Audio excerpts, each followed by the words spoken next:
नमस्कार. ॲग्रोवनच्या हवामान बुलेटिनमध्ये आपल्या सगळ्यांचं पुन्हा एकदा स्वागत. उत्तरेकडील थंड वाऱ्याने राज्यात थंडीची लाट टिकून आहे. अनेक ठिकाणी पारा 10 अंशाच्या खाली आला. पारा घसरल्यानं राज्यात हुडहुडी कायम आहे.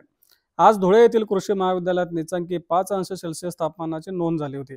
राज्यात किमान तापमानात चढ-उतार होण्याची शक्यता हवामान विभागानं दिली आहे. लक्षद्वीप आणि परिसरावर चक्राकार वाऱ्यांची स्थिती विरून गेली आहे. नैऋत्य बंगालच्या उपसागरात कमी दाब क्षेत्र सक्रिय असून ही प्रणाली तामिळनाडूच्या किनाऱ्याकडे येताना ही प्रणाली आणखी तीव्र होणार आहे. देशाच्या उत्तरेकडील राज्यांमध्ये थंडीचा कडाका कायम असल्यानं राजस्थानमधील चुरू येथे देशाच्या सपाट भूभागावरील नीचांकी 1.8 अंश सेल्सिअस तापमानाची नोंद झाली. राज्यातही अनेक भागात किमान तापमानातील घट कायम आहे. जेऊर येथे आज 6 अंश सेल्सिअस तापमानाची नोंद झाली. मोहोळ येथे 6.9 अंश सेल्सिअस तापमान होतं.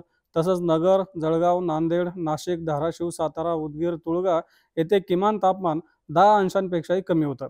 तसंच राज्यातील तापमानात पुढील 2 दिवसांमध्ये चढ-उतार दिसतील असा अंदाजे हवामान विभागाने दिला आहे. हे होताचं आपलं हवामान बुलेटिन. हवामान बुलेटिनमधून आपण आपल्या महत्त्वाच्या हवामान बुलेटिनमधून आपण राज्यातील हवामानाचा आढावा घेत असतो. त्यासाठी आपल्या ॲग्रोवनच्या चॅनलला नक्की सबस्क्राईब करा आणि हा व्हिडिओ जास्तीत जास्त शेतकऱ्यांपर्यंत पोहोचवण्यासाठी लाईक आणि शेअर करायला विसरू नका.